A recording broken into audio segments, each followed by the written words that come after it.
दोस्तों, दिल्ली देश की राजधानी और सभी बड़े नेताओं का घर है।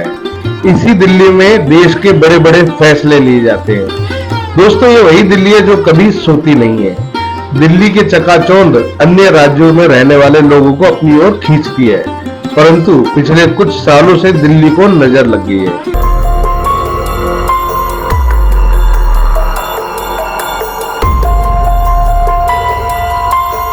दिल्ली में बढ़ता वायु प्रदूषण लोगों की जिंदगी में जहर घोल रहा है। लोग बेमौत मर रहे हैं। दिल्ली का हर बच्चा एक गैस चैम्बर में रह रहा है, परंतु उसके बावजूद भी दिल्ली की मौजूदा केजरीवाल सरकार के कान पर जू तक नहीं रेंग रही है।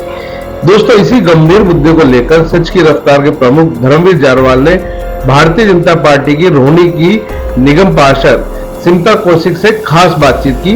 देखिए इस रिपोर्ट। दोस्तों, हमारे साथ सुनीता कौशिक जी हैं और ये वार्ड 54 रोहिणी से निगम पार्षद हैं। मैम, आज एक बड़ा ही गंभीर मुद्दा दिल्ली के अंदर निकला हुआ है और ये अब का मुद्दा नहीं, काफ़ी टाइम का है। दिल्ली में एयर पोल्यूशन को लेकर दिल्ली के लोग एक गैस चैम्बर में रहने को मजबूर हैं और दिल्ली में आम आदमी पार्टी की सरकार है, आपको पता ही है। अभी कल के ही उनके एक नेता का बयान है कि दिल्ली में जो एयर पोल्यूशन हो रहा है ना, उसके ऊपर वो एक रिसर्च कराएंगे कि दिल्ली में एयर पोल्यूशन क्यों हो रहा है। जबकि मेरे को लगता है कि दिल्ली में रहने वाला हर एक आदमी को पता है कि एयर पोल्यूशन क्यों है। इन चीज़ों को लेके जो जिस तरीके से केजरीवाल साहब ने दिल्ली की जनता को मेरे हिसाब से एक मौत के चैम्बर में डाल दिया है और लोगों को मौत के हवाले कर दिया है। आप क्या कहना चाहेंगे? देखिए, केजरीवाल जी जब से दिल्ली में आए हैं, अपना जो उन्होंने सत्ता संभाली है, उन्होंने आज तक भी कोई भी जिम्मेदाराना बयान नहीं दिया है। हमेशा अगर कुछ बाढ़ आती है तो वो बिल्कुल टाल देते हैं कि हरियाणा से बाढ़ आ रही है जी। पोल्यूशन हो रहा है तो पंजाब से पराली जल रही है या हरियाणा से पराली जल रही है। अरे भैया, तुम क्या कर रहे हो? आप अपना तो बताओ कि आप क्या कर रहे हो। लाख करोड़ों रुपया खा गए यमुना की सफाई के फंड में, कुछ यमुना में कोई सुधार नहीं आया। आज वो पहले से ज़्यादा गंदी और करोड़ों का फंड, इसका पूरा आरटीआई लगाकर आप लोग चेक कीजिए कि करोड़ों का फंड केजरीवाल जी यमुना की सफाई के ऊपर खा चुके हैं। ऐसे ही एयर पोल्यूशन के ऊपर अपने ऊपर आप क्या कर रहे हो? दिल्ली में हम कूड़े के पहाड़ हटाएंगे जी। क्या कूड़े का पहाड़ जरा सा भी कम हुआ है जब से वो आए? बिल्कुल भी नहीं आए। फिर वो कहते हैं कि एमसीडी में तो 15 साल से भाजपा थी। तो जो भाजपा थी, मोदी जी पहले से ही उस पर काम कर रहे हैं, कूड़े के पहाड़ों पे। और आप देख रहे हैं कि जितना काम मोदी जी कर रहे हैं या एलजी जाकर कर रहे हैं, वही काम उस पर हो रहा है। केजरीवाल जी को सिर्फ अपना पल्ला झाड़ना आता है। कई बोलते कि एयर प्यूरीफायर चलाएंगे। आप जाकर देखिए कि कहाँ पर एयर प्यूरीफायर चल रहा है। जो कनॉट प्लेस में फोक टावर इन्होंने बनाया था, हम लोगों ने बकायदा उसका कवरेज किया था। वो जब बना था, करोड़ों रुपए लगाए गए, वो बंद पड़ा है। वो बिल्कुल बंद पड़ा है, वो बिल्कुल उसको चलाते ही नहीं। इवन और भी उन्होंने बहुत सारी गाड़ियाँ भी खरीदी थी कि फोक को हटाएंगे, छिड़काव करेंगे, सब कुछ करेंगे। पर आज वो गाड़ियाँ कहाँ हैं? क्या किसी ने भी उनको सड़कों पे चलते देखा है?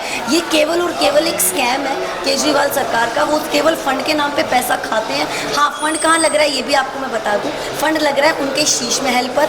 कोरोना में जो लोग जब मर रहे थे, जब ऑक्सीजन के लिए तड़प रहे थे, उस टाइम पे भाई साहब 10-10 लाख का टीवी अपने घर में लगा रहे थे वो।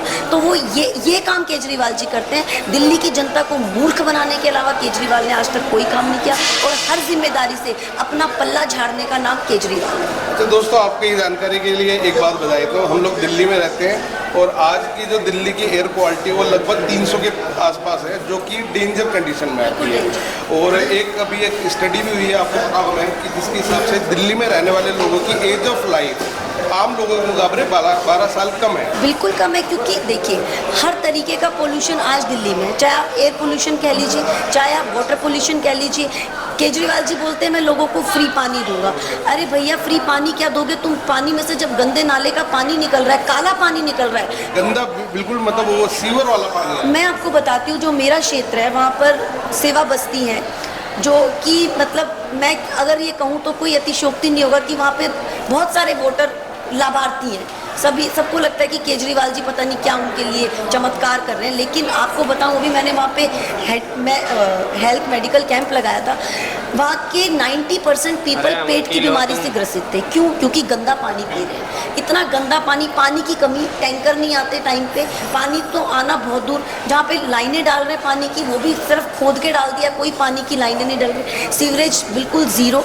तो मैं वही कह रही हूँ, ये एक झूठा व्यक्ति है, झूठ बोलकर सत्ता में आया, अपना भला करने के अलावा इसने दूसरा कोई काम नहीं किया। और आज दिल्ली का ये दुर्भाग्य है, बहुत बड़ा दुर्भाग्य है कि उसकी गद्दी पर केजरीवाल बैठा है। लेकिन ये भी बता दूं, बहुत ज़्यादा दिन नहीं है, इनके बहुत सारे मंत्री जेल की हवा खा रहे हैं। अगला नंबर केजरीवाल जी। अच्छा, ये भी इनकी शीश महल की भी जांच शुरू हो चुकी है। बिल्कुल हो चुकी है। अभी तो आप देखिएगा इन्होंने क्या क्या और स्कैम कर रखे हैं। अपने ही बेटे को इन्होंने ट्रेडमिल दिलवा दी, ट्रेडमिल का किराया 10 लाख रुपए महीना उनके घर में ही जा रहा है। तो ऐसे एक अच्छे से अच्छा ट्रेडमिल ले लो, मेरा 2-3 लाख रुपए में ट्रेडमिल बिल्कुल आ जाता है। लेकिन नहीं, उनको तो किराया खिलवाना है भाई, अपने बेटे का भी तो भला करना है। दिल्ली की जनता के साथ क्या हो रहा है उससे उनको कोई लेना देना नहीं है। अच्छा, मैं एक आखिरी सवाल, ज़्यादा आपका समय नहीं लूँगा। जितने ये जो सब ये धांधलीबाजी जो चल रही है आम आदमी पार्टी सरकार को लेके, ये सभी को पता है और अधिकतर दिल्ली वासियों को भी ये चीज़ें पता चल गई हैं। अब बीजेपी सरकार, दिल्ली में भी भारतीय जनता पार्टी के नुमाइंदे हैं सभी जगह, तो अब आप लोगों की क्या तैयारी, किस तरीके से आप लोग केजरीवाल जी के लिए अब ये एक आंदोलन शुरू करने जा रहे हैं कि इनकी जो इन्होंने जो दिल्ली वासियों के साथ जो धोखेबाजी की है उसको कैसे मतलब ठीक किया जाए? देखिए, दिल्ली की जनता बहुत समझदार है और दिल्ली की जनता अब समझने भी लगी है। एक केजरीवाल जो कि बच्चों के लिए नया स्कूल नहीं बना पाया, नया हॉस्पिटल नहीं बना पाया, वो जगह जगह शराब के ठेके खुलवा रहा है। तो ये बात ही जनता को समझ में आती है कि स्कूलों के पास जब शराब के ठेके खुल रहे हैं, ये हमारे भाजपा का आंदोलन ही था जिसने वो शराब नीति को वापस करवाया। और उस शराब नीति के स्कैम में आज जो दिल्ली का शिक्षा मंत्री था वो जेल की हवा खा रहा है। जो शिक्षा मंत्री था वो शराब के घोटाले में पकड़ा गया। सबसे शर्मनाक बात ये है, और मैं तो चाहती हूँ कि केजरीवाल जी को स्वयं इस्तीफा देकर और अपना पद छोड़ना चाहिए, लेकिन वो ऐसा बिल्कुल नहीं करेंगे। अब ये काम भी हमें ही करना पड़ेगा। उनके खिलाफ आंदोलन कर रहे हैं हम लोग, आए दिन उनकी चीज़ें छप रही हैं और जनता समझने लगी है, बहुत जनता समझ रही है। मुझे नहीं लगता आने वाले टाइम में केजरीवाल को कुछ भी वोटिंग यहाँ पे मिलने वाली है।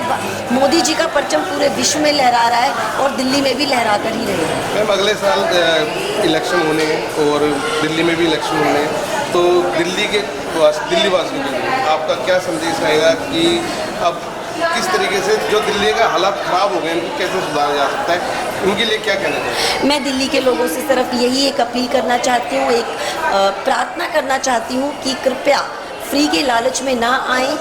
हमारे मोदी जी देश के लिए अच्छा काम कर रहे हैं, एक अंत्योदय के भाव को लेकर आगे बढ़ रहे हैं। पंक्ति में बैठे सबसे पीछे व्यक्ति को आगे लाने का प्रयास मोदी जी कर रहे हैं। और दिल्ली की जनता, आप प्लीज़ ये समझिए, फ्री के लालच से बाहर आइए, क्योंकि फ्री कुछ भी नहीं होता है। आपका ही पैसा लेकर आपको दिया जा रहा है, तो आप इस स्कैम से बाहर आइए और प्लीज़ एक बार फिर मोदी सरकार।